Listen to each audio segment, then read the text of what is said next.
Hello everyone, welcome back to Buried Files. Tonight we are diving into 7 of the most disturbing, middle-of-nowhere horror stories ever documented. These are not urban legends or campfire tales meant to entertain. These are genuine accounts from individuals who found themselves in the most isolated places on Earth, where help does not exist and the rules of civilization simply do not apply. When you strip away the comfort of neighbors, streetlights, and cell phone signals, you discover that humanity shares this world with forces and phenomena we were never meant to understand. Each story you are about to hear has been collected from first-hand witnesses who experienced events that defy rational explanation. Some involve encounters with the unexplained that challenge everything we think we know about reality. Others reveal the terrifying truth that the greatest horrors are not supernatural at all, but disturbingly human. These accounts span desolate highways, forgotten farmlands, and abandoned settlements where the line between the living world and something far darker becomes dangerously thin. If you value genuine horror content rooted in real experiences, subscribe to Buried Files right now and activate the notification bell to join our community of truth seekers. After you finish listening tonight, share your own isolated encounters in the comment section below, because your story might be featured next. Now turn off the lights, because we are about to journey into the void where civilization ends and true terror begins. My name is George, and there is a stretch of broken asphalt outside my hometown that I still refuse to drive after dark. I will take the long way around, burn extra fuel, and make whatever excuse I need. Because every time I even see the sign for County Road 19, I feel that same cold weight settling in my chest. People who hear this story like to pretend they would have handled it better, that they would have been braver, smarter, or less selfish.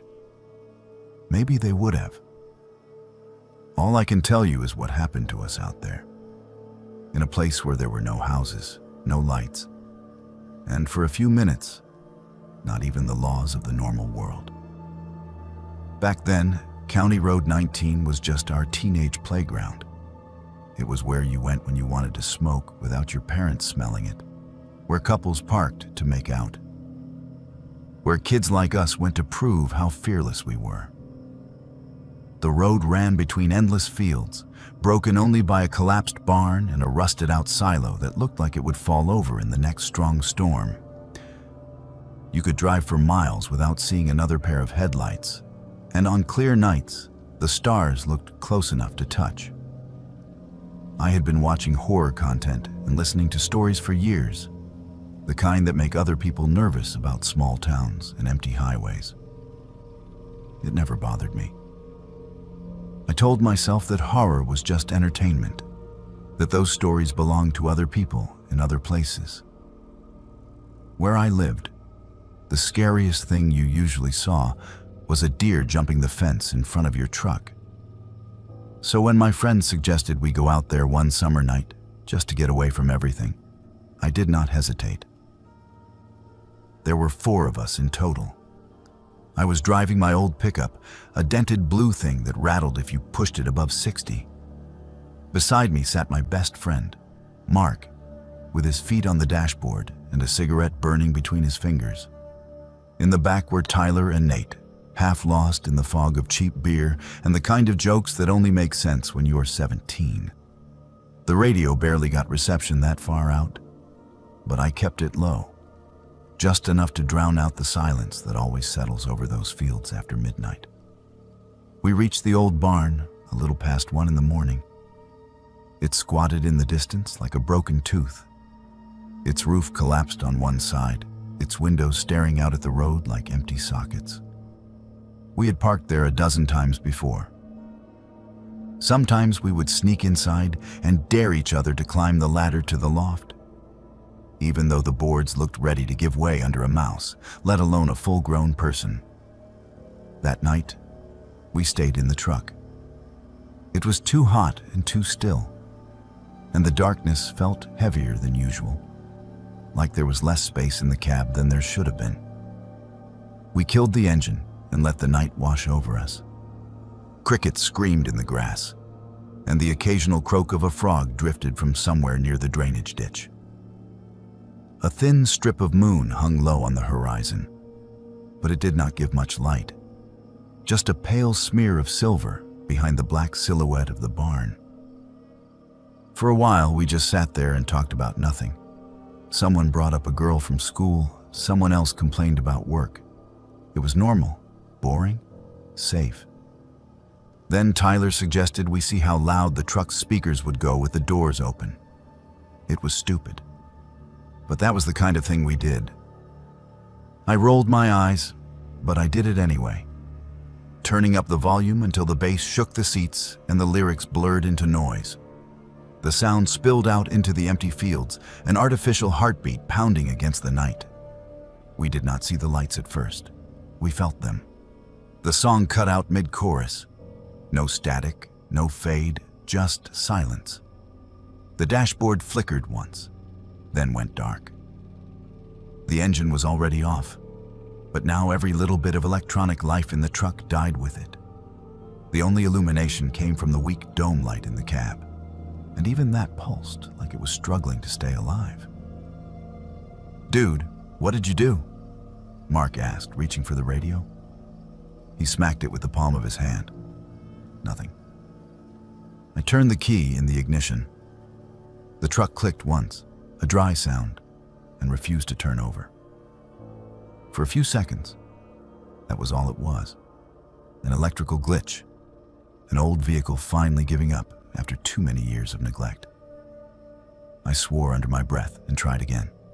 Same click, same dead refusal. Tyler leaned forward from the back, his breath sour with beer. "Battery die?"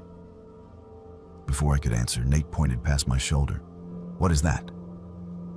Out beyond the barn, above the line where the fields met the sky, a cluster of lights hung suspended in the darkness. They were not stars. They were too low, too bright, and too perfectly still. 3 pale orbs, hovering in a loose triangle, glowing with a color I cannot quite describe. Not white, not yellow. Something in between. Like the inside of a fluorescent bulb.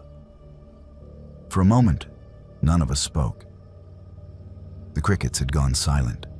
The only sound was our breathing and the faint tick of metal cooling under the hood. "It is a helicopter," Mark said finally, his voice thin. "Probably some kind of survey or something." I wanted to believe that. I really did. But helicopters make noise. They move. These lights did neither. They simply hung there just above the tree line like they were watching. Then they moved. Not forward, not up or down. They slid sideways in perfect unison, gliding over the fields without any visible source, without any change in brightness. It was like watching 3 suns drift across a black ocean. They passed over the barn and then stopped again, directly in front of us, a few hundred yards out. "Okay, that is weird," Tyler whispered. His bravado was gone. I reached for the key again, because that was all my brain knew how to do. Turn the key, fix the problem, go home. The truck made no sound at all, not even the faint click this time. It was like the entire electrical system had been carved out and thrown away. "Turn off the interior light," Nate said suddenly. "Just turn it off." I did. The cab dropped into darkness, and for a heartbeat I felt completely blind. Then my eyes adjusted, and I realized the lights outside seemed brighter now, as if they were responding to us. They held still for a second, almost politely. Then they began to descend.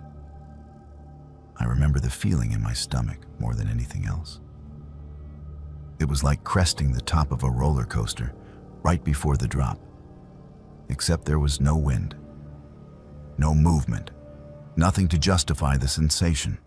My body knew something was wrong in a way my mind refused to accept. The lights drifted lower until they hovered just above the ground, spreading out slightly. They were close enough now that the fields around them glowed faintly, revealing the broken fence posts and the twisted metal remains of old farm equipment. There was no structure connecting them. No wires, no frame, nothing. Just 3 floating points of light. "That is not a helicopter," Mark said. The words were barely out of his mouth when the truck rocked, hard. It felt like someone had rammed the back end with a sledgehammer. We all jerked forward in our seats. A second impact followed, then a third, each one harder than the last, as if something invisible was slamming itself into the tailgate. "What the hell is hitting us?" Tyler shouted, scrambling to look out the rear window. I twisted around too, but all I could see was the reflection of those 3 lights smeared across the glass. Whatever was back there was either in the blind spot below the window or not visible at all. The truck shook again, harder, metal groaning in protest. "Go, man, go," Nate yelled. "Just drive." "I am trying," I snapped, turning the key until my wrist hurt. The engine did not even attempt to catch. The steering wheel felt heavy, useless in my hands. Then, as abruptly as it had died, the truck came back to life. Every light on the dashboard flared on at once. The radio shrieked into static, and the engine roared with a violent, choking sound that I had never heard from it before or since. I did something then that has kept me awake at night for years. I climbed over Mark. He had one foot braced on the floor, the other still on the dashboard, and when the truck lurched, he grabbed the door handle with both hands to steady himself. In that chaos, in that blind panic, I shoved him aside, one arm across his chest, using my weight to force myself fully behind the wheel. His shoulder hit the glass with a dull thud. He cursed, but the words were lost under the roar of the engine and the rising pitch of the radio static. I slammed the truck into drive and floored the accelerator. The tires spun for a heartbeat on loose gravel and then caught, hurling us forward. The lights outside did not shrink as quickly as they should have. For several long seconds, it felt like we were not moving at all. Like the world was stuck on one frame. Then, all at once, the truck lurched as if something had let go of it. The speedometer climbed. The barn vanished behind us. "Do not stop," Nate kept saying from the back seat over and over like a prayer. "Do not stop. Do not stop, do not stop." I did not plan to. But even with my foot pressed flat to the floor, the lights did not fall away. They rose instead, lifting off the ground and gliding after us, maintaining exactly the same distance. No matter how fast I drove, they stayed right there, hovering just above the ditch on the passenger side, like some kind of escort. We hit 60. Then 70. The truck rattled so hard, I thought the doors would shake off. Still, the light stayed with us. The air inside the cab felt thick, heavy, like we were submerged in deep water. Every breath was an effort. "Turn left up ahead," Mark said suddenly. His voice sounded distant, like it was coming through a wall. "Back to town. Turn left at the intersection." The intersection he meant was the only one on that stretch of County Road 19, the place where the broken asphalt met the newer highway that led back toward town. I fixed my eyes on that point in the distance, on the faint glow of a street lamp I knew stood there. It became the only thing that mattered. Get to the light. As we approached, the lights outside began to drift higher, rising like lanterns on invisible strings. The moment my front tires hit the smoother pavement of the highway, something changed. The static on the radio cut off. The weight in the air lifted. I realized suddenly that the crickets had returned. Their chorus loud and almost painfully normal through the open window. I looked to the side. The lights were gone. No gradual fading, no distant retreat into the sky. 1 second they were there, pacing us like predators. The next, there was nothing but dark fields and the faint red glow of my tail lights reflecting off a metal road sign. No one spoke for several minutes. The truck's engine sounded wrong, a little higher, a little strained, like it had been forced beyond what it was built to handle. I eased off the accelerator and let us coast down to a more reasonable speed. My hands left sweaty prints on the steering wheel. Finally, Tyler broke the silence. We saw that, right? We all saw the same thing? No one answered him. I do not know about the others, but I was afraid that if I said yes out loud, it would become more real than I was ready for. We went straight back to town and parked in the lot of a brightly lit convenience store, as close to other people and other cars as we could get. Under those buzzing fluorescent lights, everything felt smaller and more stupid. Strange lights in a field, a truck that would not start. Maybe it had all been some weird electrical storm, some atmospheric phenomenon. That is what I told myself. Then I walked to the back of the truck. The tailgate was bent inward, the metal crumpled in 3 distinct places like it had been struck with enormous, evenly spaced hammers. There were no scratches, no paint transfer, no marks from another vehicle. Just 3 deep, symmetrical dents, each about the size of a human face. We never filed a report. What would we have said? That some invisible thing attacked us in the middle of nowhere?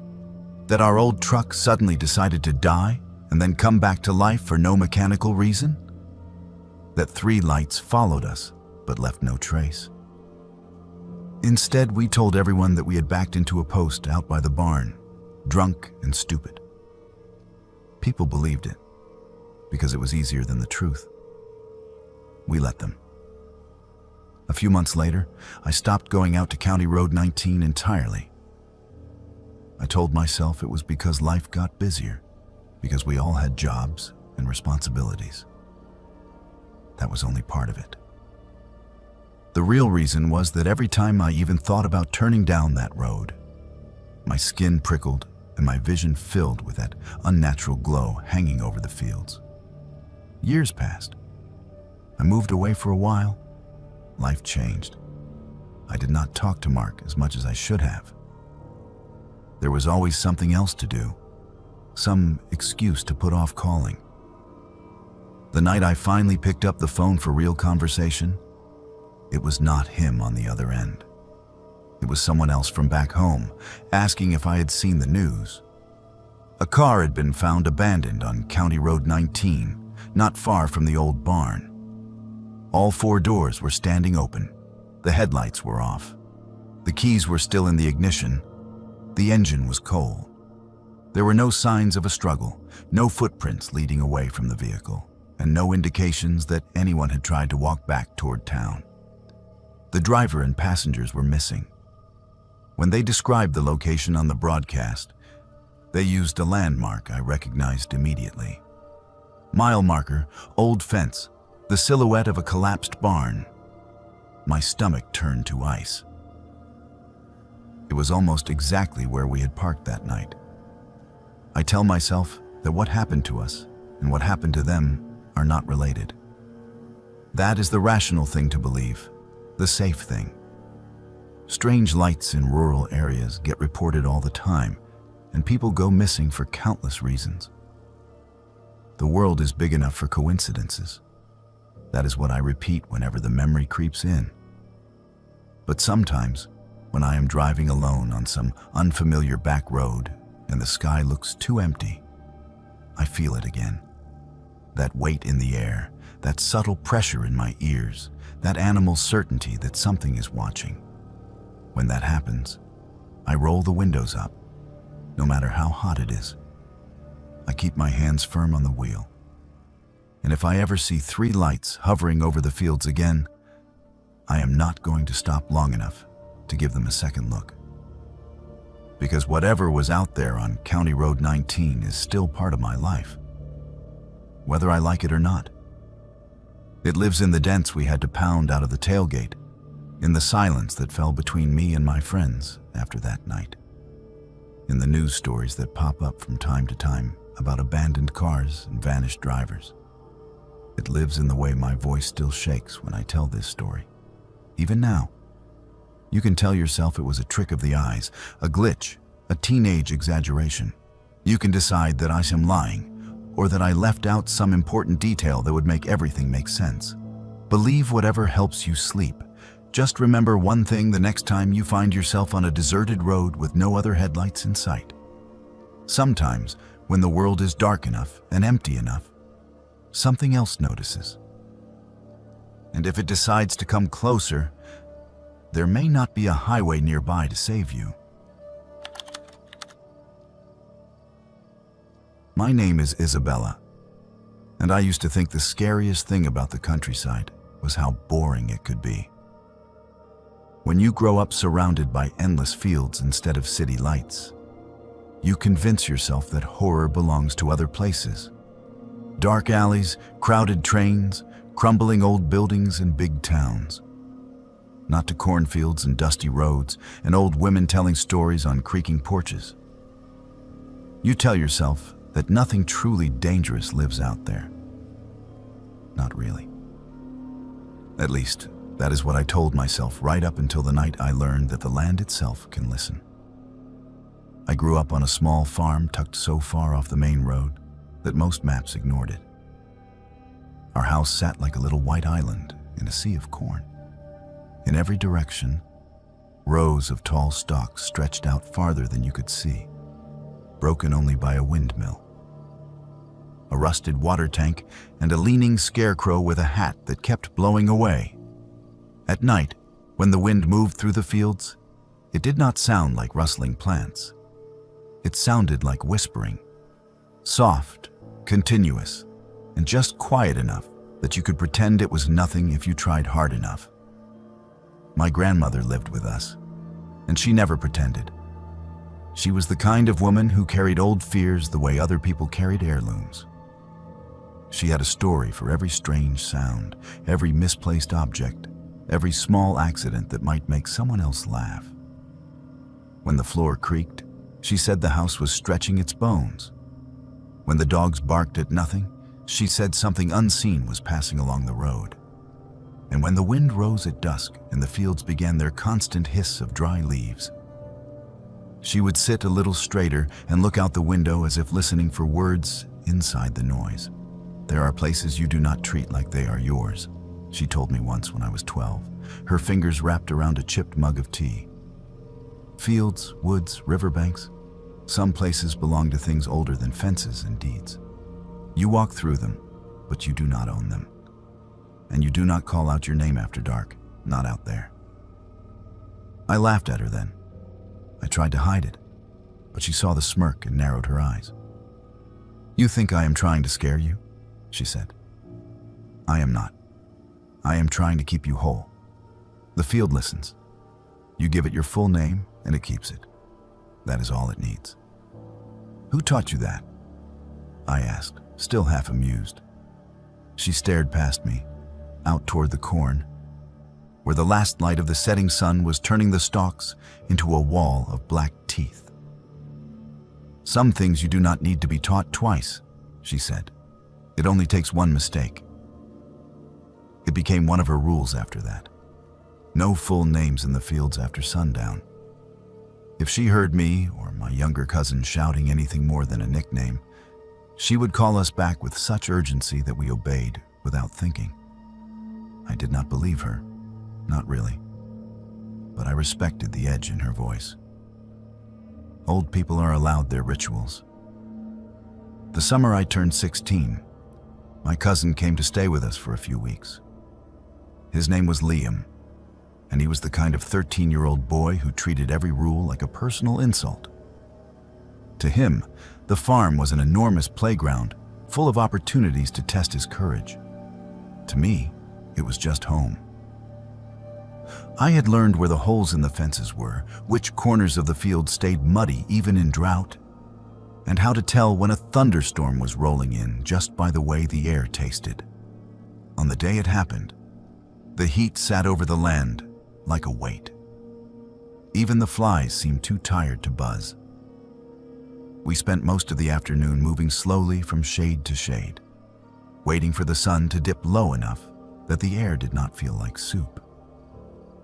When evening finally came and the light turned soft and gold, I suggested we walk between the rows to check for fallen stalks and raccoon damage.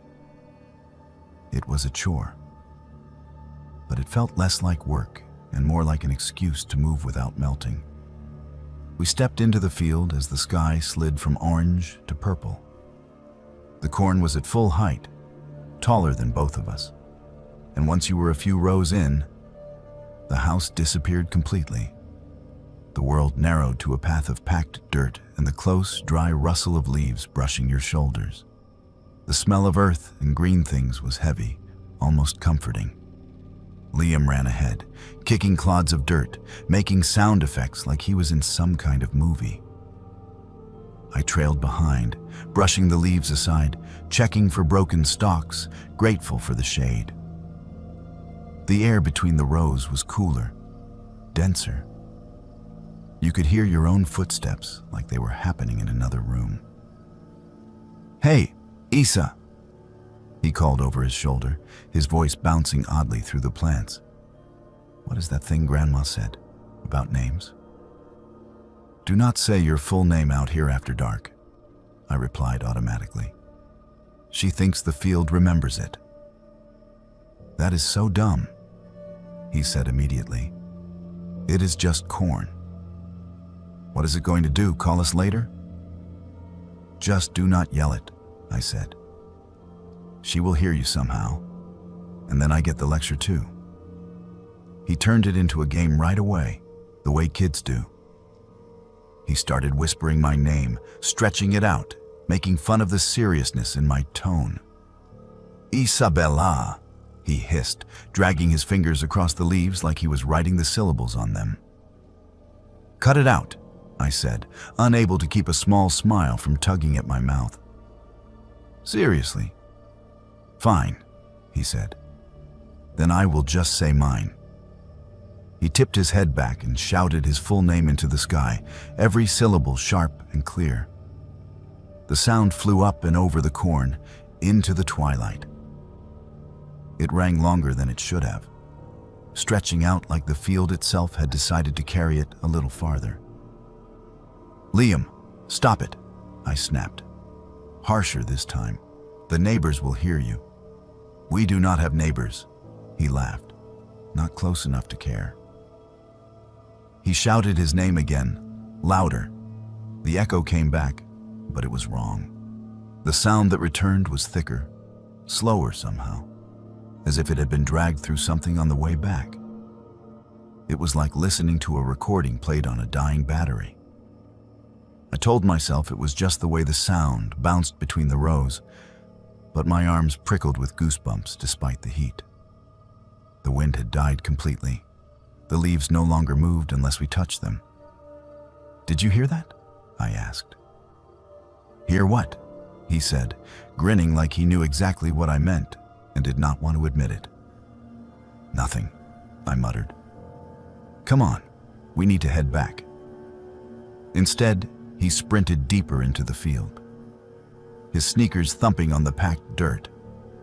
I had to jog to keep up, the path turning, the sense of direction slipping as the rows curved slightly around the property line.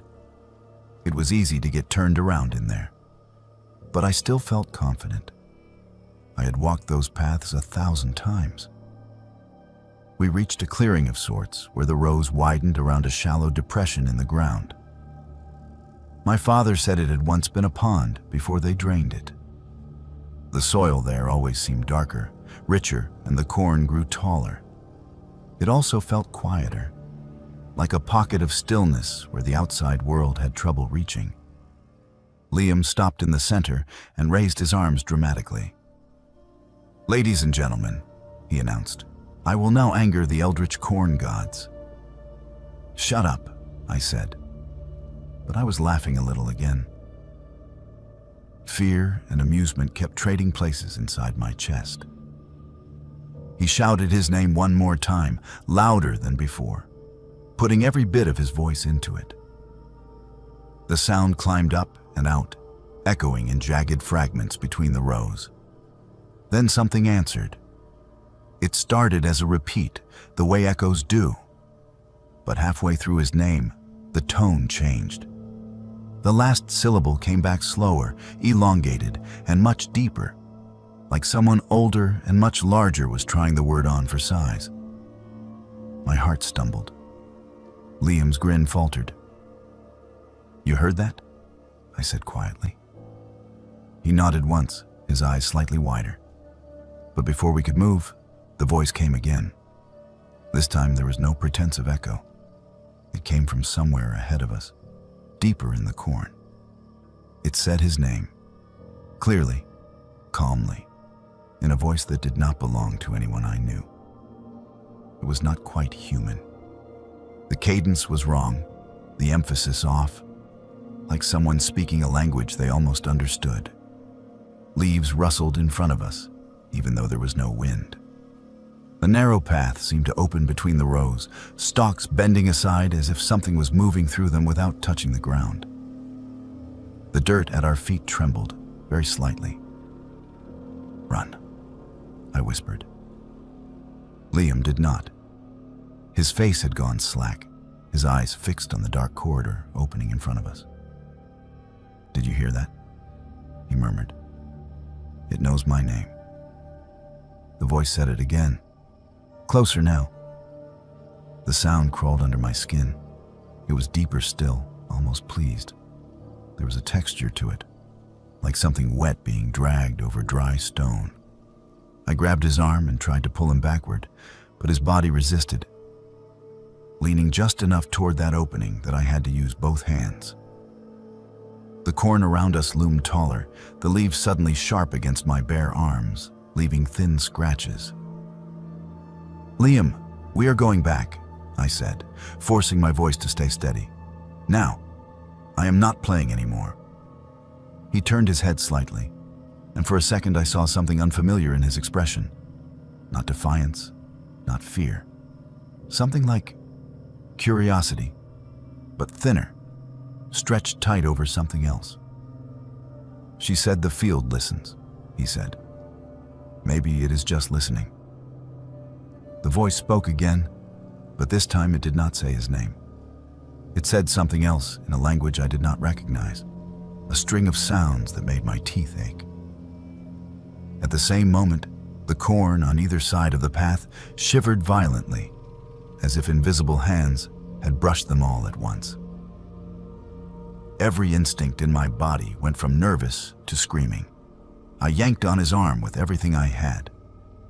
For one heartbeat, we struggled like that, my feet slipping in the dry dirt, his weight drawn toward the gap. Then I made the mistake of looking behind us. I thought I heard something there too, a faint rustle, a suggestion of movement. Panic flared, and I let go of his arm for 1 second to glance over my shoulder. The path behind us looked the same as always, just dirt and stalks and the narrow slit of darkening sky above. When I turned back, he was gone. The depression in the ground was empty. The path ahead was still open, the leaves swaying slightly as if something had just passed through them. There were no footsteps, no sound of running, no cracked stalks to show where he might have gone. "Liam," I called, my voice cracking. "Stop it. This is not funny." Silence fell like a weight. Then, from somewhere within the corn, very far and impossibly near at the same time, the voice said his name again. It sounded satisfied. I backed up slowly at first, then turned and ran. The rows blurred on either side of me. Leaves slapped my face, tangled in my hair. The ground seemed to tilt, every step threatening to twist my ankle. The whole time, I could hear whispers around me, layered and soft, like many mouths repeating the same word over and over. his name rolling through the field.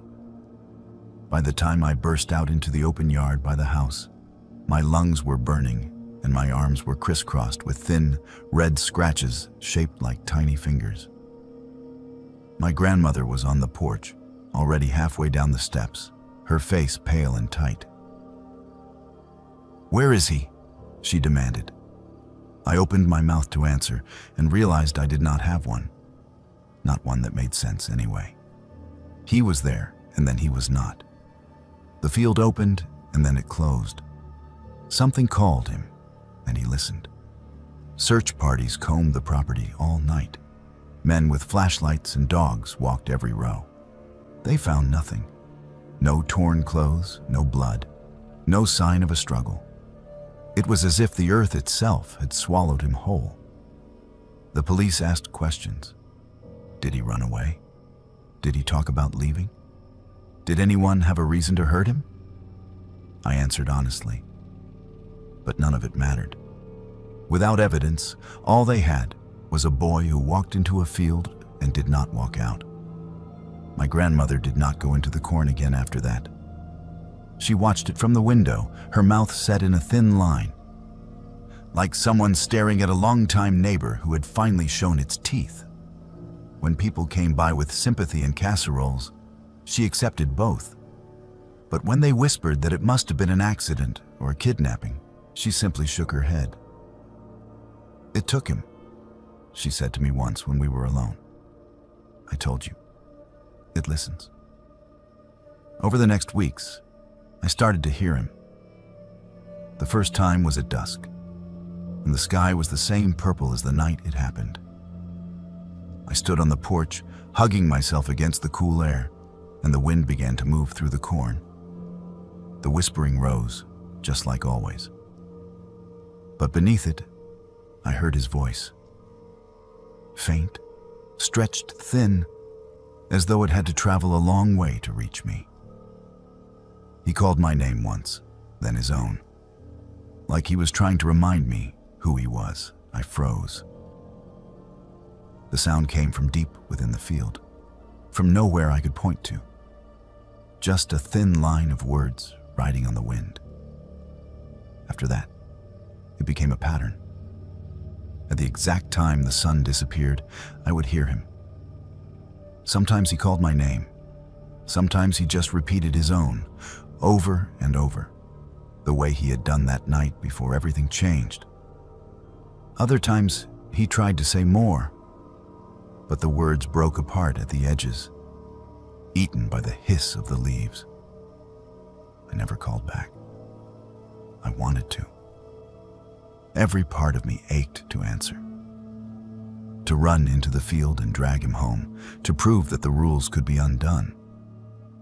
But I remembered the way the leaves parted, the way the voice had wrapped itself around his name, like it was trying it on. I remembered my grandmother's face. Years passed. We stopped planting corn on that part of the land. My parents blamed the soil, the yield, the economy. I knew better. We put soybeans there instead, then wheat. The footprint of that old depression stayed, though. In satellite photos, it showed as a darker patch, a place where the ground was still different. I moved away eventually. Cities, jobs, strangers. Life layered itself over the memory until I could go weeks without thinking about it. But sometimes, on hot summer nights, when the air in the city goes still and heavy, I swear I can hear a sound that does not belong there. Not cars, not air conditioners, not people. Just the faintest whisper of leaves and a boy's voice, every syllable stretched thin with distance, calling his own name from a place where maps do not reach. I have never again spoken my full name into an open field after dark. I do not care how silly it sounds or how much anyone laughs. There are places that listen. There are places that remember. And once you give them a piece of yourself, you do not get to choose what they do with it. My name is Harry, and I used to pick up hitchhikers because I thought it made me a decent person. I drove long hauls for years, mostly overnight routes where the road stretched empty for miles, and the only company you had was whatever came through on the radio or crawled into your passenger seat. I told myself I was helping people who had run out of options, giving strangers a second chance when the world had left them stranded. That belief died on a desert highway somewhere between two forgotten towns, at a place marked only by a faded green sign that read, Mile Marker 43. It was late August, the kind of night where the heat does not break just because the sun goes down. The air shimmered over the asphalt even at midnight, and my truck's air conditioning struggled to keep up. I had been driving for 6 hours straight, pushing through a stretch of highway that cut across flat, empty land, where nothing grew except scrub brush and the occasional twisted Joshua tree. Gas stations were rare. Houses were rarer. For long stretches, the only proof that other people existed was the occasional set of taillights disappearing over the horizon, or a distant glow that might have been a town, but turned out to be a transmission tower. The radio had given up an hour earlier, dissolving into static no matter how many times I turned the dial. I did not mind the silence. It gave me time to think, or more accurately, time to not think. That was the appeal of these routes. You pointed the truck in one direction and let your mind go blank until something forced you to pay attention again. That something turned out to be a man standing on the shoulder near mile marker 43. He was not waving, not holding a sign, not even facing the road. He stood perfectly still with his back to me, dressed in work clothes that looked too heavy for the heat. Dark jeans, a button-down shirt with the sleeves rolled to the elbows, and boots caked in pale dust. A duffel bag hung from one hand, the kind made of canvas with a drawstring top. It sagged with weight. I should have kept driving. Every part of my training, every late-night news story, every half-remembered warning from people who knew better than I did, told me to keep my foot on the gas, my eyes forward. But I had spent the last 6 hours alone, and some stupid part of me thought that maybe this man needed help. Maybe his car had broken down. Maybe he had been walking for miles. Maybe I could be the one good thing that happened to him that night. I slowed down and pulled onto the shoulder about 20 feet ahead of him. The truck idled, headlights cutting through the dark and illuminating a stretch of cracked pavement and dry grass. I rolled down the passenger window and leaned across the seat. "You need a ride?" I called out. He did not turn around right away. For a few seconds, he just stood there, motionless, like he had not heard me. Then, slowly, he rotated his body toward the truck. His face was hard to make out in the dim light, shadowed by the brim of a faded baseball cap. But I could see enough to note that he was older, maybe 50, with a thick build and hands that looked like they had seen years of manual labor. He did not say anything. He just walked to the passenger side, opened the door, and climbed in. The duffel came with him, resting on his lap. He settled into the seat, closed the door with a soft click, and stared straight ahead through the windshield. "Where are you headed?" I asked, trying to sound casual. He did not answer. The silence stretched long enough that I started to wonder if he had heard me at all. I shifted the truck back into drive and eased onto the highway, figuring that if he wanted to talk, he would talk. Some people are just quiet. I could respect that. The miles rolled by. The engine hummed. The broken white lines on the road blurred together in the headlights. I tried the radio again, out of habit, but it was still dead. I glanced sideways at my passenger a few times, looking for some clue about who he was or what he was doing out here. He never moved. His hand stayed wrapped around the top of the duffel, fingers pale against the dark fabric. His face stayed locked forward, unblinking. After about 10 minutes, he finally spoke. Do you believe in second chances? His voice was flat, stripped of inflection, like he was reading from a script he did not care about. It caught me off guard, and I fumbled for an answer. Yeah, I said. I mean, I think everyone deserves another shot if they are trying to do better. He nodded slowly, as if considering my words with great seriousness. Then his hands moved. He unzipped the top of the duffel, just a few inches, enough for me to see inside. I only caught a glimpse before he zipped it back up. But it was enough. Rope, thick, coiled and stained dark in places where something had soaked into the fibers. Next to it, the edge of a tool, something heavy and metal with rust eating at the edges. My brain tried to make sense of it, tried to find an innocent explanation.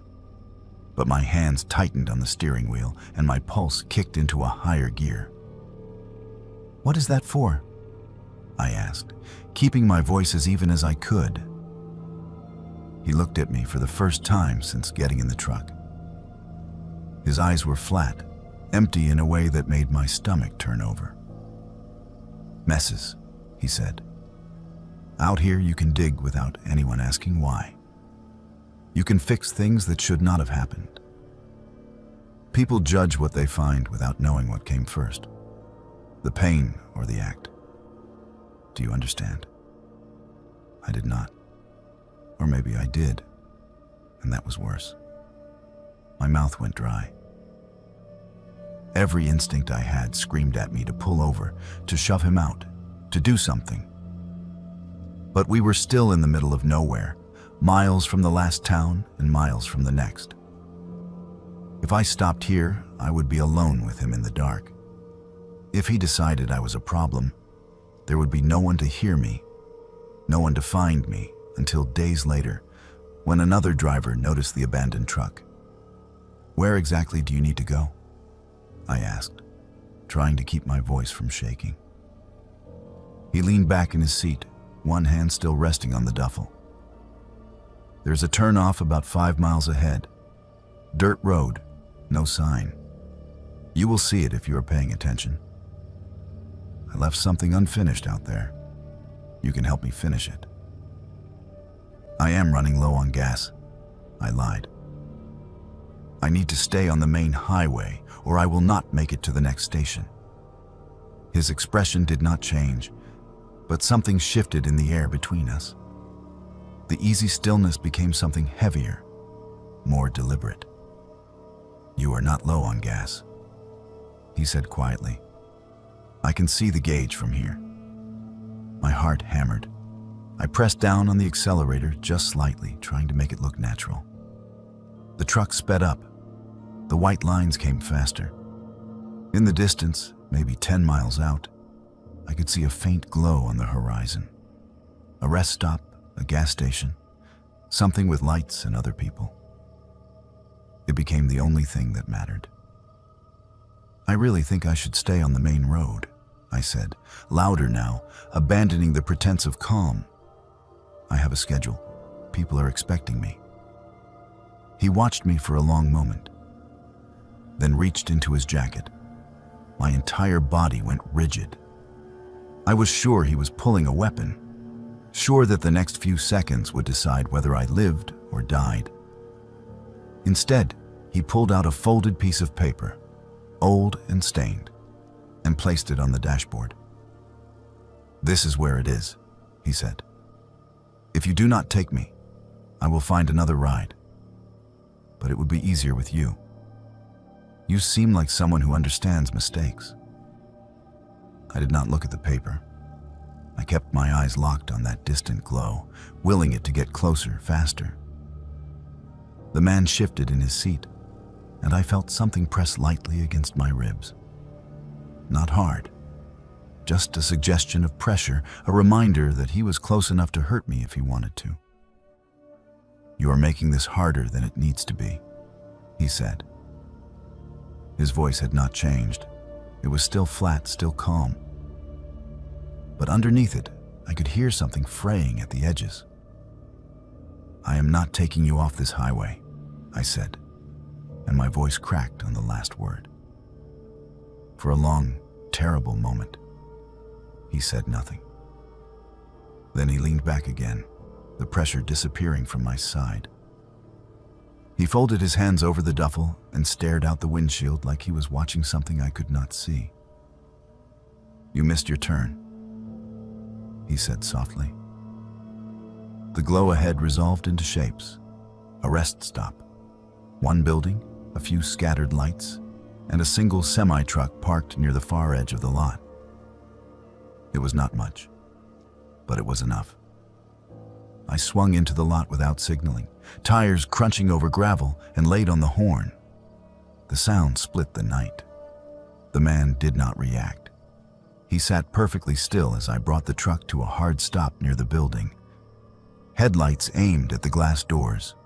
A figure moved inside, someone behind a counter looking up in surprise. "Get out," I said, my voice shaking now. "Get out of my truck." He turned his head slowly, looked at me one last time, and smiled. It was not a cruel smile. It was worse than that. It was understanding, almost sympathetic, like he felt sorry for me. "You missed your turn," he repeated. Then he opened the door, stepped down with his duffel, and walked away from the light, disappearing into the scrub and the dark like he had never been there at all. I sat in the truck for a long time, shaking, waiting for my heart to slow down. The attendant inside eventually came out to check on me, asking if I was okay, if I needed help. I told him I was fine, just tired, just needed a minute. He nodded and went back inside. I did not tell him about the man. What would I have said? That I picked up a stranger who talked about digging and messes and unfinished business? That he disappeared into the desert with a bag full of rope and rust? It sounded insane even in my own head. I pulled back onto the highway and drove until the sun came up. I never stopped at mile marker 43 again. I never picked up another hitchhiker. And 6 months later, when I saw a news report about remains found in a shallow grave near that stretch of road, I turned off the television and tried very hard not to think about the man who had ridden 27 miles in my passenger seat, asking me if I believed in second chances. My name is Poppy, and I learned the hard way that some places do not want you to leave. Not because they are haunted in the way people think of ghosts and cold spots and flickering candles, but because they are hungry. Hungry for company, for attention, for someone to fill the silence that has stretched on too long. I found that out in a crooked little cottage at the end of a road that did not appear on any map I checked. In a place where the rent was so cheap, it should have been a warning all by itself. I was 23 and completely broke. My last job had ended badly. My roommate had kicked me out with 2 weeks' notice, and I was sleeping on a friend's couch while scouring rental listings for anything I could afford. Most places wanted first month, last month, security deposit, proof of employment, references, and a credit score that did not look like mine. I was about to give up and move back in with my parents when I saw the ad. Small cottage, 1 bedroom, utilities included, quiet location, first month half off, no deposit required, call anytime. It was almost too good to be true, which meant it probably was. But I called anyway. The landlord sounded older, tired, like he had been hoping someone would call but was not particularly excited about it. He gave me the address and told me I could move in immediately if I wanted. No background check, no questions. Just sign the lease, and the place was mine. The drive out there took longer than I expected. The main road turned into a smaller road, which turned into a gravel path, which eventually became little more than 2 tire tracks through overgrown grass. Trees pressed in on both sides, thick and dark, their branches forming a canopy that blocked out most of the sky. My phone lost signal about halfway there, and I had to rely on the directions I had scribbled on a scrap of paper. When I finally reached the clearing, I understood why the rent was so cheap. The cottage looked like it had been forgotten by time. It was small, barely bigger than a garden shed, with peeling white paint and a roof that sagged in the middle like a broken spine. The windows were grimy, the porch tilted at a slight angle, and the front door did not sit flush in its frame. Weeds grew up through the steps, and a rusted mailbox leaned at the end of the driveway like it was too tired to stand up straight. But it was mine. That was all that mattered. I moved in with 2 suitcases and a sleeping bag. The inside was better than the outside, barely. The walls were thin, the floors were uneven, and every step produced a groan that sounded like it was coming from somewhere else in the house. The single bedroom had a narrow bed with a stained mattress, and the bathroom had a mirror so old that my reflection looked gray and blurred. The kitchen consisted of a hot plate, a mini fridge, and a sink that dripped no matter how tightly I turned the handle. Still, it was quiet, peaceful even. No neighbors, no traffic, no shouting through the walls at 3 a.m. Just me and the trees and the steady creak of old wood settling. The first few nights were normal.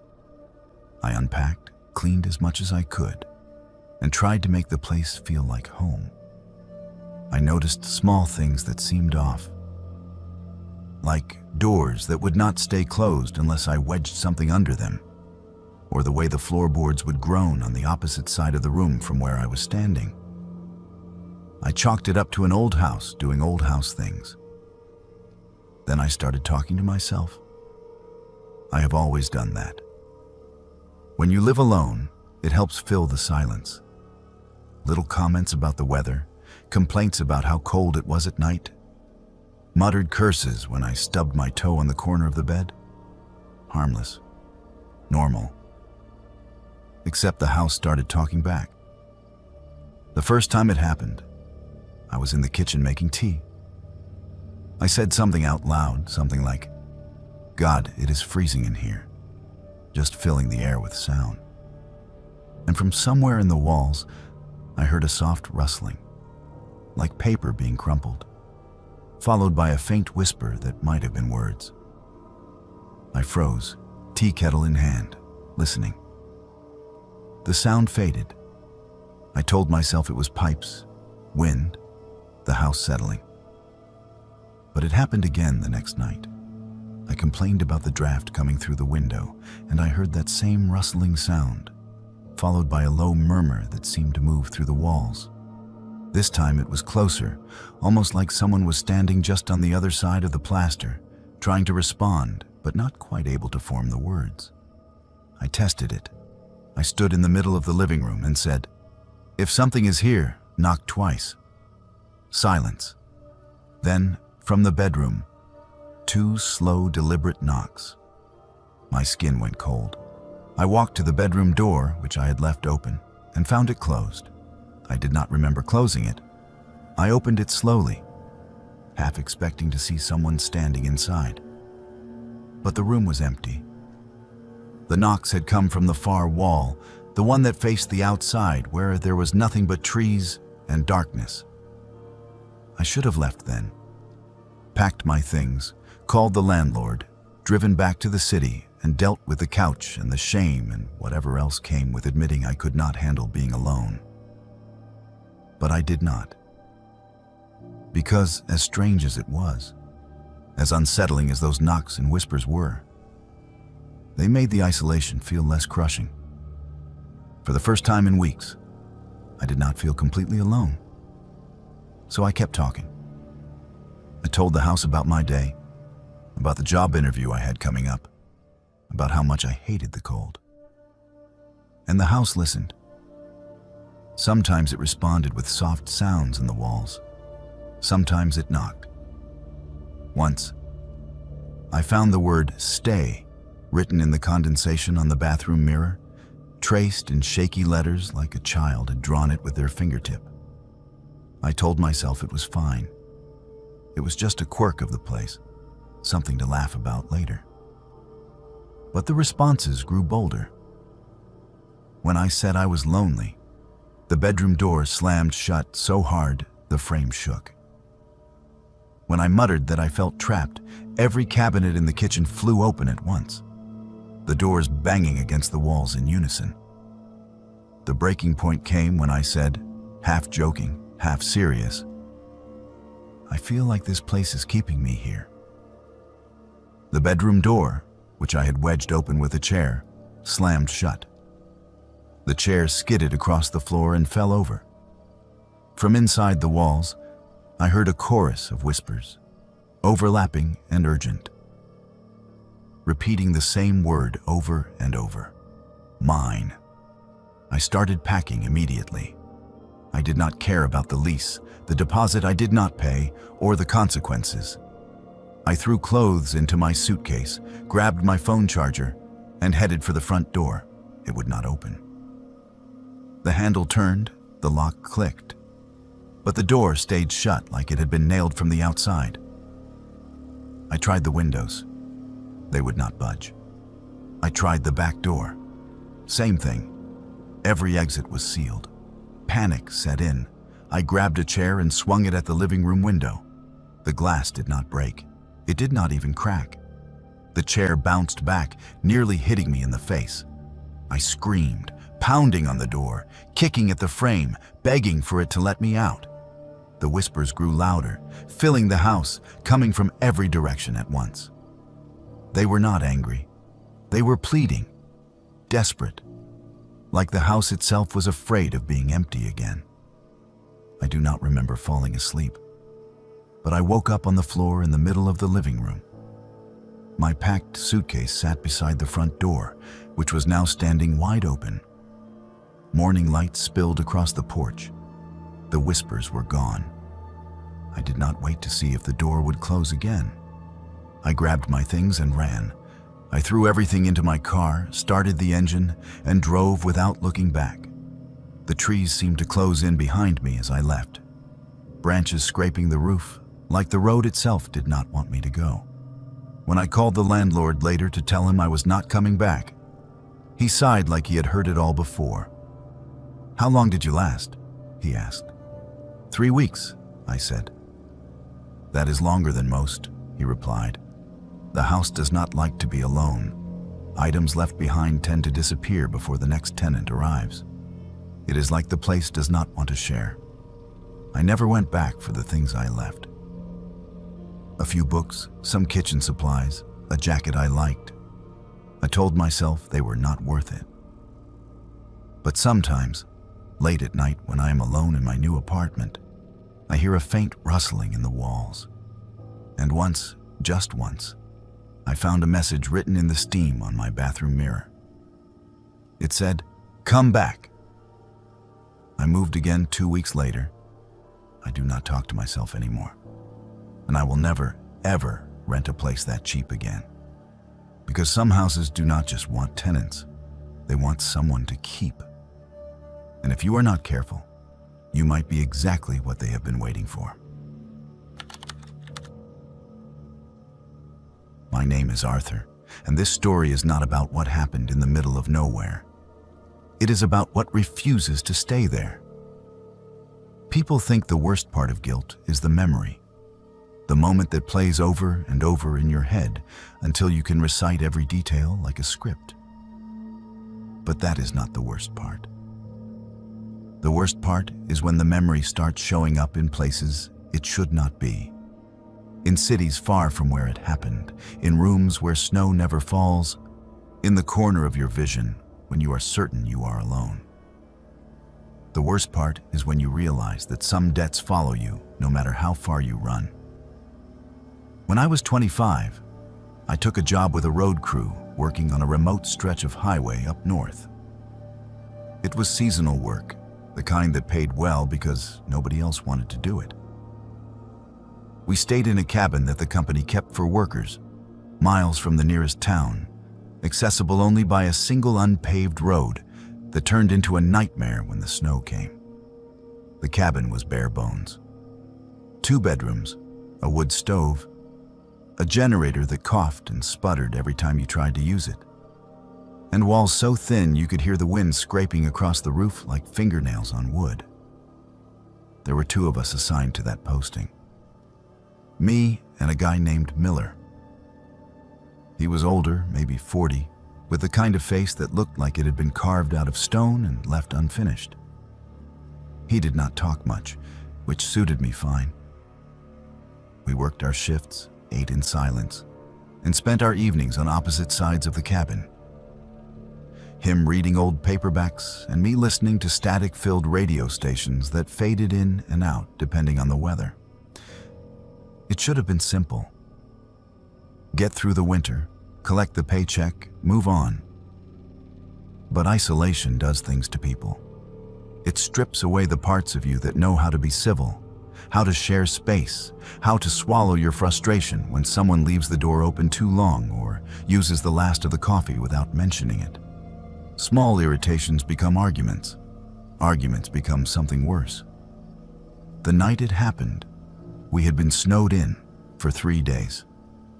The storm had come down hard and fast, burying the access road under 5 feet of powder and turning the world outside into a wall of white static. The generator had died that morning, which meant no heat except for what we could coax out of the wood stove, and we were running low on dry firewood. Tempers were already stretched thin. Miller had been drinking. So had I. Cheap whiskey from a plastic bottle, the kind that burns going down and makes every emotion sharper, louder, harder to ignore. I do not even remember what started the argument. Something about the firewood, maybe, or whose turn it was to check the generator. It does not matter. What matters is that it escalated. Voices got louder. Hands started shoving. I told him to back off. He told me to grow up. I pushed harder. He swung. I ducked. We were both drunk, both angry, both too stubborn to stop. The fight spilled out onto the porch and then down the steps into the snow. He slipped.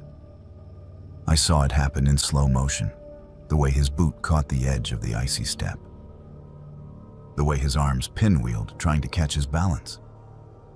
He went down hard, the back of his head striking the corner of a rock that jutted up through the snow like a tooth. The sound it made was soft, almost polite. A dull crack like snapping a dry branch. He did not get up. I stood there, breathing hard, steam pouring from my mouth in ragged clouds. The snow fell around us, thick and silent, already starting to cover the disturbed ground. I called his name. He did not answer. I crouched down, shook his shoulder. Nothing. His eyes were half open, staring at something I could not see. Blood darkened the snow beneath his head, spreading slowly, turning the white into a sick, watercolor red. Panic hit me like a fist. I told myself it was an accident. He slipped. It was not my fault. But I was drunk, and we had been fighting, and his blood was on my hands in a way that felt more literal than I wanted to admit. I looked around, as if someone might be watching, even though we were miles from anyone. The storm howled. The trees bent under the weight of snow. The world was empty. I should have gone for help. I should have called it in, explained what happened, taken whatever consequences came. But I was young and drunk and terrified, and I convinced myself that going out in the storm would be suicide. The road was buried. The nearest town was 10 miles away. I would freeze before I made it halfway. That is what I told myself. That is the lie I wrapped around the truth until I almost believed it. Instead, I dragged him. His body was heavier than I expected. Dead weight, that is what they call it. And the phrase had never felt more accurate. I pulled him around the side of the cabin, through the snow, until I reached the back where the drifts piled high against the wall. I told myself I would come back for him in the morning. I told myself I would make this right once the storm passed. By morning, the world was buried in white. The storm had dumped another 2 feet overnight, smoothing out every surface, erasing every track. Where I had left him, there was only a shallow depression in the snow, a place where the white seemed to sink lower than it should, as if something beneath was still shifting. When the crew chief came to check on us a week later, I lied. I said Miller had taken off in the middle of the night after our argument, that I assumed he had tried to walk to town. The chief looked at me for a long time, then looked at the snowdrifts, then shook his head. No one wanted to deal with the paperwork. No one wanted to mount a search in those conditions. The story stuck because it was easier than the truth. I left that job at the end of the season and never went back. I moved south, then farther south, chasing warmth and distance. I told myself that if I could just get far enough away from the snow, from the cabin, from that shallow depression behind the wall, I could leave it all behind. But it followed me. The first time it happened, I was living in a small apartment in the city, 3 states away from where Miller died. It was winter, and snow had started to fall.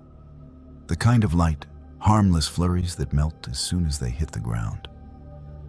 I came home from work, unlocked my door, and stopped. There were wet boot prints in the hallway. Large, heavy prints.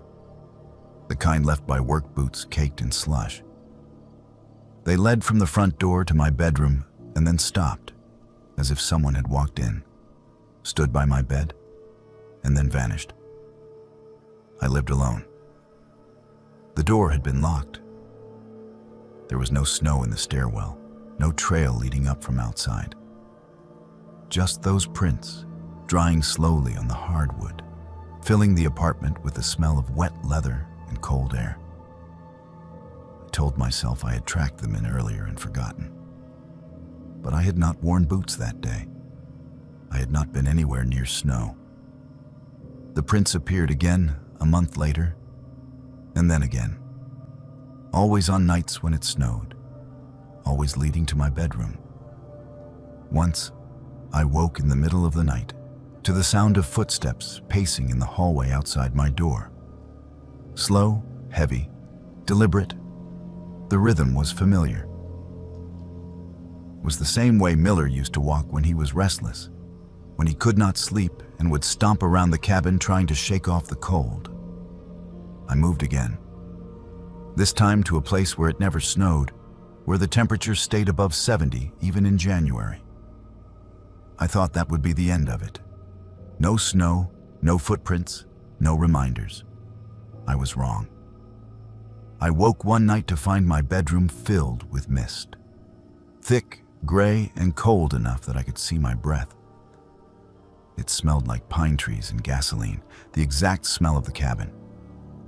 And there, beside my bed, pressed into the thin layer of frost that had formed on the floor, was a single wet boot print. I do not sleep well anymore. I keep the lights on. I avoid mirrors because sometimes, late at night, I see movement behind me in the reflection. A shape that stands too still and watches too long. I hear him in the walls, pacing, waiting, reminding me that some things do not stay buried no matter how deep the snow falls. I dream about the cabin. I dream about the depression in the snow, the way it seemed to sink lower every time I looked at it, as if the ground beneath was hollow. I dream about reaching down to brush away the snow and feeling a hand reach up to grab mine, cold and rigid and impossibly strong. People talk about guilt like it is something you carry. They are wrong. Guilt is something that carries you. It picks you up and drags you back to the place you tried to leave, over and over, until you understand that distance means nothing. You can run to the other side of the world, but the moment it snows, the moment the air turns cold, the night goes quiet. You will hear those footsteps again. You will see those prints. You will feel that hand on your shoulder, shaking you awake the way he used to when it was my turn to stoke the fire. I do not know what he wants. Maybe he wants me to go back. Maybe he wants me to confess. Maybe he just wants me to remember that he is still there, waiting in the cold, in that shallow grave I dug with panic and lies. All I know is that he has never stopped walking, and no matter where I go, he always knows how to find me. My name is Daisy, and I used to love driving at night. There was something peaceful about being alone on empty roads while the rest of the world slept. Nothing but headlights and white lines and the hum of the engine to keep me company. I worked as a courier, taking packages between small towns that most delivery companies ignored. The pay was decent, the hours were flexible, and I got to avoid people, which was exactly what I wanted. I have never been good with crowds, or small talk, or the 1,000 little interactions that make up a normal day. The road was simple. The road made sense. Until the night it stopped making sense at all. It was late September, and I had just finished my last scheduled delivery when dispatch called with an urgent pickup. Someone needed a package delivered to an address about 90 miles out, in a region I did not usually cover. The route would take me through flat farmland, the kind of place where the only landmarks are grain silos and the occasional farmhouse set back from the road by a quarter-mile of dirt driveway. I hesitated, but the pay was double my usual rate, and I needed the money. I took the job. The first hour was normal. I followed the highway out of town, watched the streetlights thin and disappear, and settled into the rhythm of driving. The radio played classic rock until the signal faded, and then I switched it off and let the silence fill the van. My GPS showed the route clearly. Stay on the main road for 60 miles. Take a left at County Road 14, follow it for another 20, and I would reach the address. Simple. Except when I reached the turnoff, my GPS glitched. The screen flickered, went black, then came back showing a recalculating message. The route changed. Instead of County Road 14, it directed me onto a narrow dirt road with no name, no signs, and no markings on my printed map. I pulled over and checked the address again. The GPS insisted this was the correct route. I looked at the map. The road did not exist. I sat there for a few minutes, engine idling, trying to decide what to do.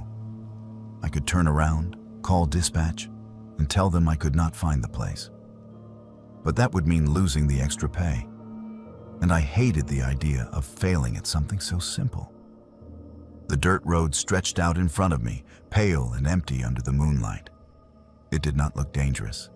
It just looked forgotten. I turned onto it. The road was narrow, barely wide enough for one vehicle, with tall grass pressing in on both sides. The van bounced over ruts and stones, and dust rose in clouds behind me, visible in the rearview mirror. The GPS kept recalculating, the route shifting slightly every few minutes, as if it could not decide where I was supposed to go. I told myself it was just a glitch, that I would reach the address soon and laugh about how paranoid I had been. But the farther I drove, the stranger things became. The fields on either side were empty, no crops, no livestock, no signs of life.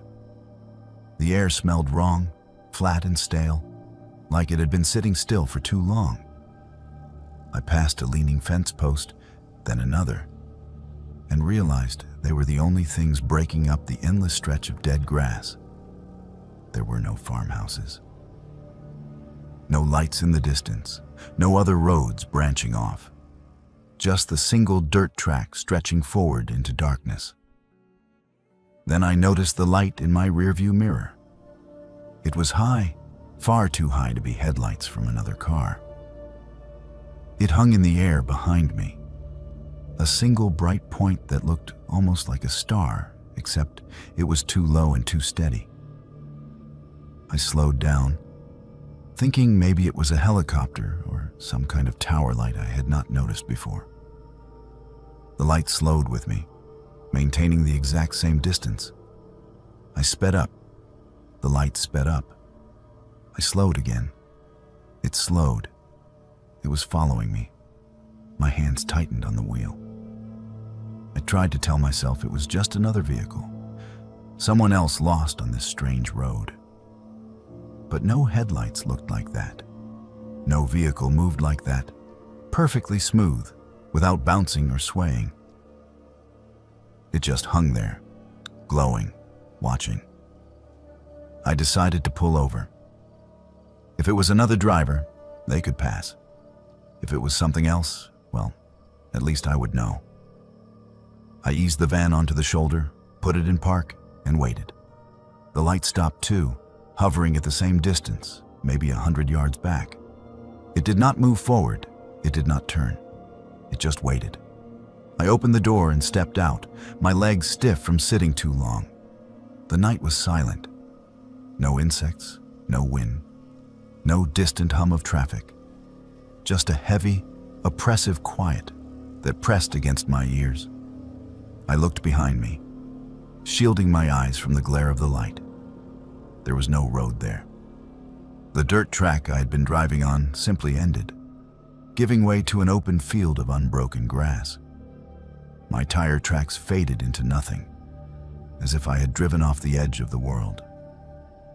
I turned back toward the van, my heart pounding. The light pulsed once, a slow, deliberate throb, and I felt something inside my head. Not a sound, not words, but a pressure, like someone was trying to push a thought into my skull. It was invasive, wrong, and it made my vision blur at the edges. I stumbled back toward the van, fumbling for the door handle. The moment I climbed inside and slammed the door, the pressure disappeared. I threw the van into drive and floored it, not caring where the road led, just needing to move. The light stayed behind me, pulsing in rhythm now, like a heartbeat. My own pulse matched it, and I realized with growing horror that I could not slow my breathing down. It was like something outside my body was controlling the rhythm. I drove blind, no sense of direction, no idea how long I'd been moving. The GPS was useless, flickering between routes that made no sense. The road seemed to twist and fold in ways that defied the flat land around me. And then, without warning, I was somewhere else. I blinked, and suddenly I was pulling into a gas station I recognized from hours earlier, the one I had stopped at before taking the job. The fluorescent lights buzzed overhead. A tired attendant stood behind the counter, staring at his phone. Everything was normal. Everything was exactly as it had been. I looked at the clock on the dashboard. Only 10 minutes had passed since I left this same gas station. 10 minutes. I had been driving for over an hour. I checked my fuel gauge. I should have burned a quarter tank. It had barely moved. I sat in the parking lot, shaking, trying to make sense of what had just happened.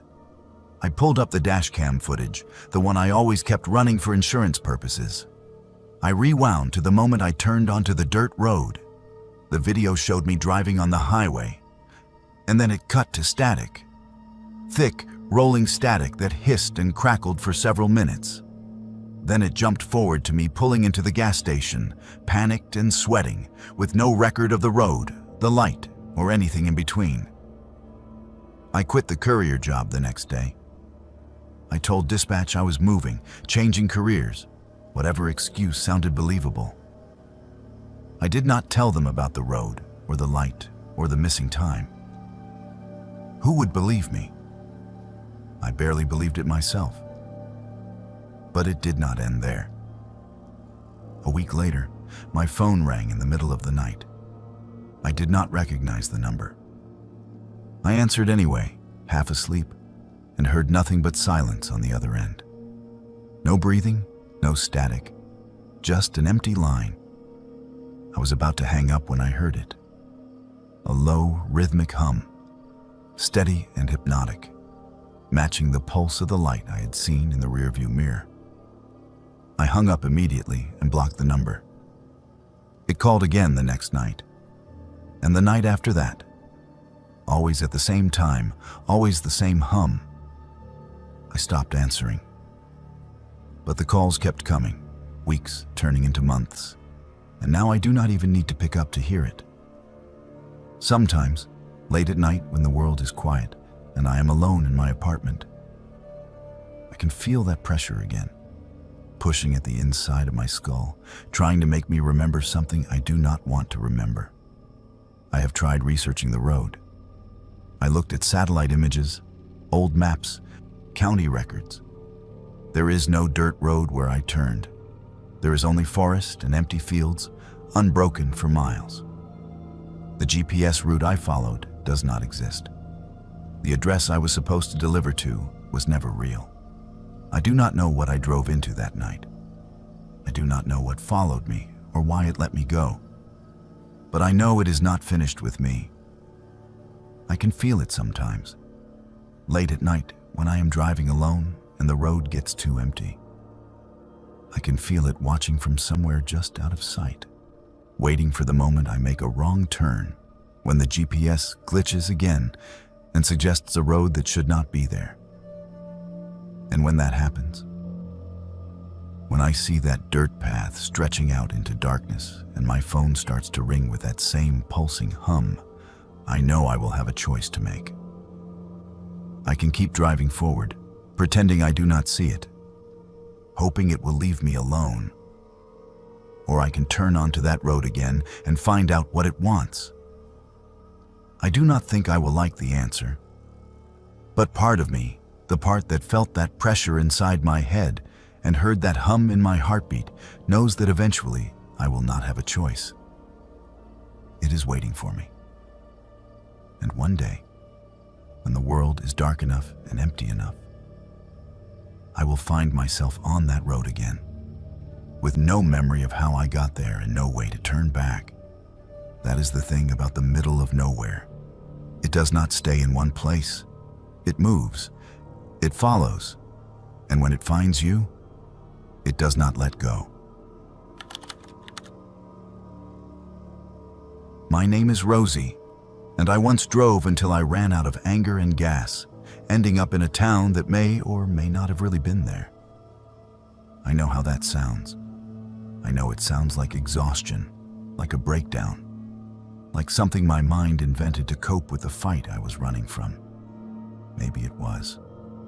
But that does not explain the key with my initials carved into it, or the people who spoke in voices I had heard before, or the way every road I tried looped me back to the same intersection no matter how many times I turned. It does not explain why, even now, years later, I still feel that place waiting for me just beyond the edge of the map, patient and hollow and hungry. It started with a fight, the kind that strips away every polite word you have ever learned and leaves only the raw, ugly truth underneath. I do not even remember what it was about anymore, just the feeling of walls closing in and the desperate need to be anywhere else. I grabbed my keys, slammed the door, and drove. No destination, no plan, just motion and distance, and the hope that if I went far enough, the anger would burn itself out. I took smaller roads, then smaller ones, avoiding highways and streetlights and anything that felt like civilization. The sun dropped lower, painting the sky in shades of rust and bruise, and the landscape turned into endless stretches of flat, nothing broken only by the occasional tree or power line. My fuel light came on just as the last of the daylight bled away, leaving me in that strange gray hour where the world has not decided whether to be day or night. That is when I saw the sign. Faded green metal, half hidden by overgrown weeds, with white letters that spelled out a name I did not recognize. No population number, no distance marker. Just the name and an arrow, pointing down a narrow road that looked like it had been forgotten by the county maintenance crew decades ago. I turned onto it because I had no choice. The fuel gauge was deep in the red, and the next town on my map was another 20 miles. This place, whatever it was, would have to do. The road was paved but cracked, with grass growing through the seams. It curved gently through a sparse stand of trees and then opened into a main street that looked like it had been pulled from a photograph taken 50 years ago and left to fade in the sun. There were buildings, a diner with a neon sign that flickered weakly, a church with a white steeple, a row of houses with sagging porches and peeling paint, and a motel with a vacancy sign that buzzed like a dying insect. But there were no people, no cars moving, no lights in the windows, just stillness, thick and oppressive, like the whole place was holding its breath. I coasted into the motel parking lot, my engine coughing as the last of the fuel ran dry. I sat there for a moment, hands still on the wheel, trying to decide if I should lock the doors and sleep in the car or risk going inside. The motel office had a light on, pale and yellow, spilling across the cracked pavement. A hand-painted sign in the window read, "Open." I got out. The air smelled wrong, not bad exactly, just empty, like it had been recycled too many times and lost whatever made it feel alive. My footsteps echoed too loudly on the concrete. I pushed open the office door, and a bell above it rang, shrill and too cheerful for the silence that followed. No one was behind the counter. The office was small, cluttered with outdated calendars and faded postcards pinned to a corkboard. A guest register sat open, the pages yellowed and brittle. I called out, "Hello?" and my voice fell flat, absorbed by the walls like sound was not supposed to travel here. Then I saw the key. It sat on the counter, alone, attached to a wooden tag with a number 3 carved into it. Beneath the number, in smaller, rougher letters, were 2 initials. My initials. RS. I picked it up slowly, turning it over in my hand. The wood was old, worn smooth by years of handling, but the letters looked fresh, like someone had carved them recently. I told myself it was a coincidence. RS could stand for anything. Maybe the previous guest had the same initials. Maybe the motel reused tags, and this one just happened to match. I took the key because I was too tired to care and too stubborn to sleep in my car. Room 3 was on the ground floor, the door warped and sticking in the frame. I had to shove it open with my shoulder. Inside, the room smelled like dust and old fabric. A single bed with a faded quilt, a nightstand with a lamp that did not work, and a bathroom with a mirror so streaked I could barely see my reflection. It was depressing, but it was shelter. I lay down without bothering to undress and fell asleep almost immediately. But sleep did not bring rest. I dreamed I was walking through the town, past the diner and the church and the rows of silent houses. Every door I passed was slightly open, just wide enough for me to see darkness inside, and from that darkness I heard whispers. Not words, just the shape of words. Familiar but wrong, like listening to a conversation through a wall. I woke to the sound of footsteps. Slow, deliberate, pacing back and forth in the room directly above mine. I lay still, listening, my heart pounding. The footsteps moved from one end of the ceiling to the other, stopped, then started again. I remembered the clerk at the front desk, the one who had not been there. I remembered the empty parking lot. There should not have been anyone else in this motel. In the morning, I went back to the office. This time, someone was there. A woman, middle-aged, with tired eyes, and a face that looked vaguely familiar in a way I could not place. She smiled when she saw me, but it did not reach her eyes. "Did you sleep well?" she asked. "There was someone in the room above mine," I said, "walking around all night."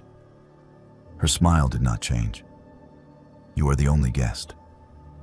I stared at her, waiting for her to explain, to admit she was wrong.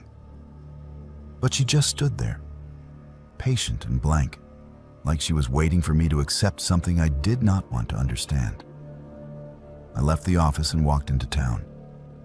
The diner was open now, though I had not seen anyone unlock it. Inside, a man sat at the counter drinking coffee. He looked up when I entered, and for a moment I thought I recognized him. Not his face exactly, but the way he held his cup, the angle of his shoulders. It reminded me of someone I used to know, someone I had fought with before I left. "Morning," he said, and his voice was almost right, almost familiar, like an impression of someone I had heard 1,000 times.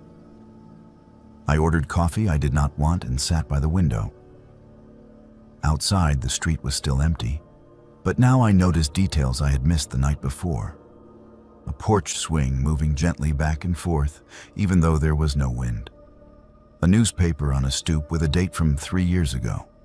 A help wanted sign in the diner window with my job title printed in faded ink. I tried to leave after that.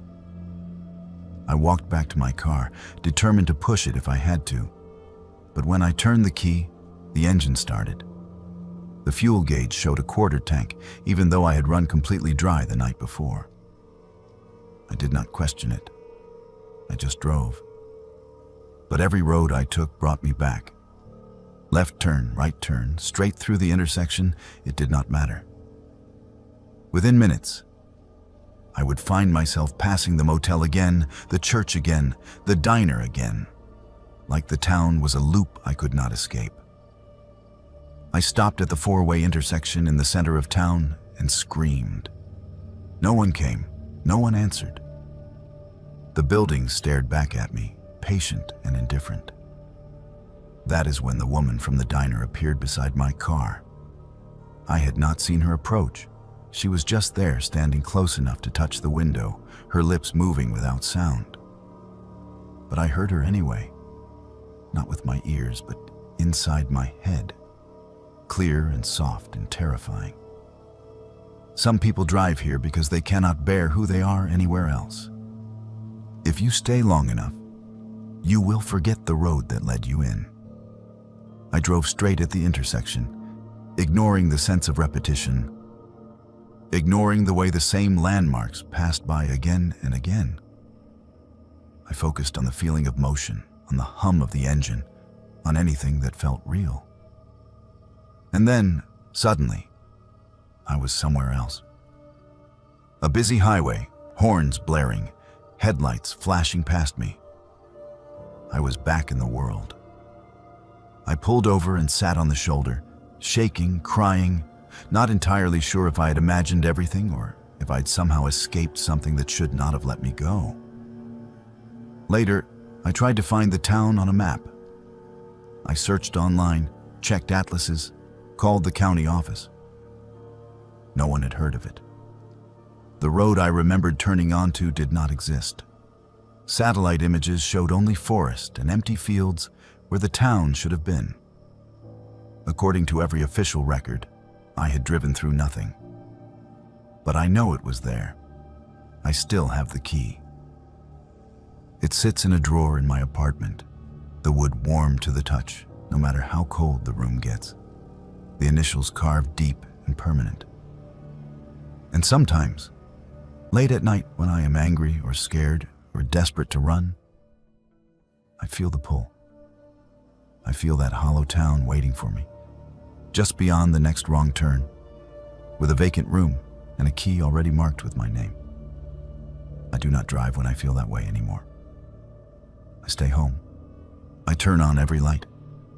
I remind myself that some roads do not lead anywhere you can come back from. But the key is still in the drawer. And part of me, the part that wanted to disappear that night, knows that one day I might pick it up again. One day I might drive until I run out of anger and gas and reasons to stay. And when I do, the hollow town will be there, patient as always, ready to loop me back into its empty streets until I forget why I ever wanted to leave.